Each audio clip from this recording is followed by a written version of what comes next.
जय श्री कृष्ण राधे। आज हम विष्णु पुराण में प्रथम अंश में 7वें अध्याय का वर्णन सुनेंगे, जिसमें मरीचि आदि प्रजापतिगण, तामसिक सर्ग, स्वयंभू मनु और शत्रुपा तथा उनकी संतान का वर्णन किया गया है।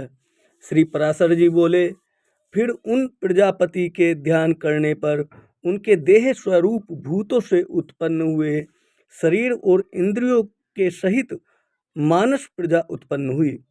उस समय मतिमान ब्रह्मा जी के जड़ शरीर से ही चेतन जीवों का प्रादुर्भाव हुआ। मैंने पहले जिनका वर्णन किया है, देवताओं से लेकर स्थावर पर्यंत वे सभी त्रिगुणात्मक चर और अचर जीव इसी प्रकार उत्पन्न हुए हैं।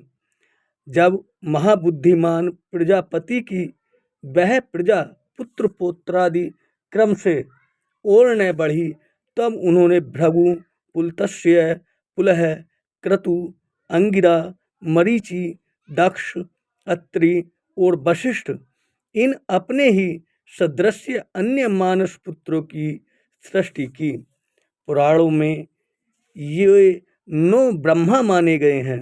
फिर ख्याति, भूति, संभूति, क्षमा, प्रीति, सन्नति, ऊर्जा, अनसूया और प्रसूति इन 9 कन्याओं को उत्पन्न कर इन्हें उन महात्माओं को तुम इनकी पत्नी हो ऐसा कहकर सौंप दिया। ब्रह्मा जी ने पहले जिस सन्नादि को उत्पन्न किया था, वे निरपेक्ष होने के कारण संतान और संसार आदि में प्रवृत्त नहीं हुए। वे सभी ज्ञान संपन्न, व्रत और मत्सरादि दोषों से रहित थे। उन महात्माओं को संसार रचना से ब्रह्मा जी को त्रैलोकी को भस्म कर देने वाला महान क्रोध उत्पन्न हुआ। हे मुने, उन ब्रह्मा जी के क्रोध के कारण संपूर्ण त्रैलोकी ज्वालामालाओं से अत्यंत देदीप्यमान हो गई। उस समय उनकी टेढ़ी भ्रकुटी और क्रोध संतप्त ललाट से दोपहर के सूर्य के समान प्रकाशमान रुद्र की उत्पत्ति हुई। उसका अति प्रचंड शरीर आधा नर और आधा नारी स्वरूप था। तब ब्रह्मा जी अपने शरीर का विभाग कर ऐसा कहकर अंतर्ध्यान हो गए। ऐसा कहे जाने पर उस रुद्र ने अपने शरीरस्थ स्त्री और पुरुष दोनों भागों को अलग अलग कर दिया और फिर पुरुष भाग को 11 भागों में विभक्त किया तथा स्त्री भाग को भी सौम्य, क्रूर, शांत, अशांत और श्याम, गौर आदि कई रूपों में विभक्त कर दिया। तदंतर हे द्विज, अपने से उत्पन्न अपने ही स्वरूप स्वयंभू को ब्रह्मा जी ने प्रजा पालन के लिए प्रथम मनु बनाया। इन स्वयंभू मनु ने तप के कारण निष्पाप शत्रुपा नाम की स्त्री को अपनी पत्नी रूप से ग्रहण किया। हे धर्मज्ञ, उन स्वयंभू मनु से शत्रुपा देवी ने प्रियव्रत और उत्तानपाद नामक 2 पुत्र तथा उदार रूप और गुणों से संपन्न प्रसूति और आकुति नाम की 2 कन्याएं उत्पन्न की। उनमें से प्रसूति को दक्ष के साथ तथा आकुति को रुचि प्रजापति के साथ विवाह कर दिया।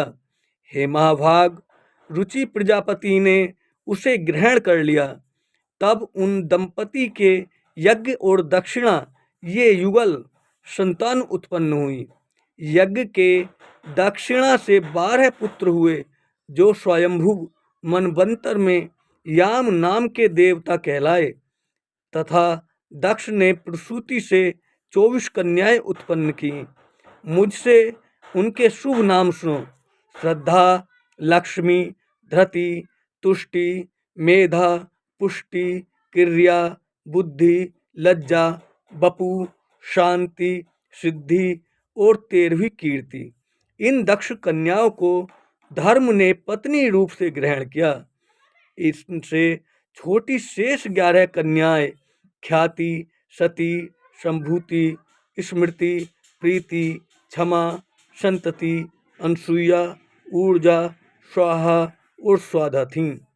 हे मुनिसत्तम, इनकी ख्याति आदि कन्याओं को क्रमशः भृगु, शिव, मरीचि, अंगिरा, पुलस्त्य, पुलह, क्रतु, अत्रि, वशिष्ठ इन मुनियों तथा अग्नि और पितरों ने ग्रहण किया।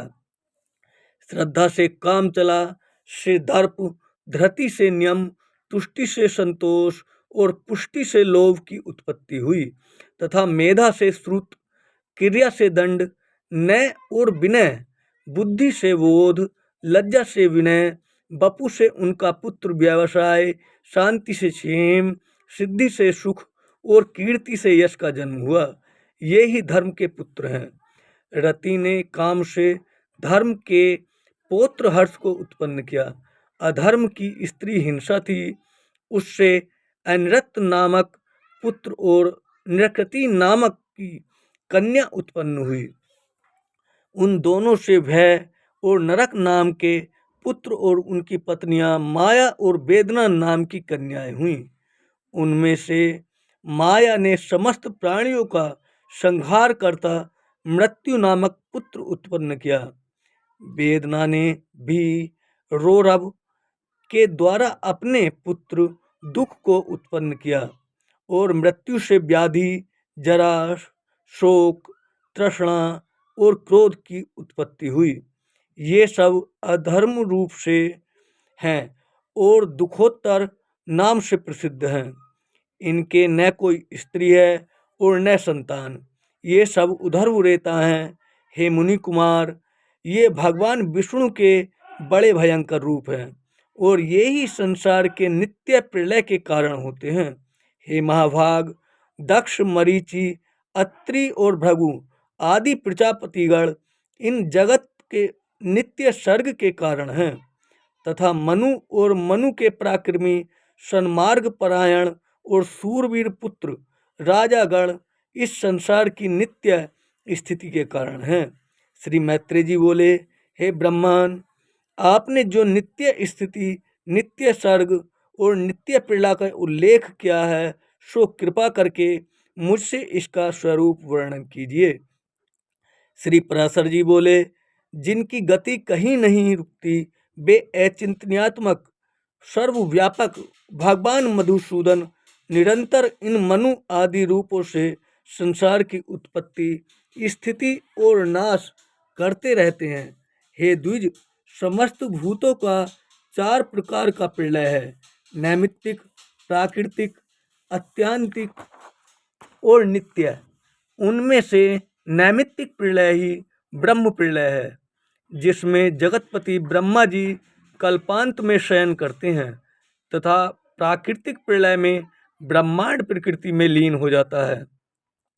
ज्ञान के द्वारा योगी का परमात्मा में लीन हो जाना आत्यंतिक प्रलय है और रात दिन जो भूतों का क्षय होता है वही नित्य प्रलय है। प्रकृति में महत्व आदि क्रम से जो सृष्टि होती है वह प्राकृतिक सृष्टि कहलाती है और अवान्तर प्रलय के अनंतर जो चराचर जगत की उत्पत्ति होती है वह दैनंदिनीय सृष्टि कही जाती है। और हे मुनि श्रेष्ठ, जिसमें प्रतिदिन प्राणियों की उत्पत्ति होती रहती है उसे पुराणार्थ में कुशल महानुभावों ने नित्य सृष्टि कहा है। इस प्रकार समस्त शरीर में स्थित भूत भावन भगवान विष्णु जगत की उत्पत्ति, स्थिति और प्रलय करते रहते हैं। हे मैत्रेय, सृष्टि, स्थिति और विनाश की इन वैष्णवी शक्तियों का समस्त शरीरों में समान भाव से अहर्निश संचार होता रहता है। हे ब्रह्मांड, ये तीनों महती शक्तियाँ त्रिगुणमयी हैं, अतः जो उन तीनों गुणों का अतिक्रमण कर जाता है वह परम पद को ही प्राप्त कर लेता है, फिर जन्म मरणादि के चक्र में नहीं पड़ता। इति श्री विष्णु पुराणे प्रथमे अंशे सप्तमो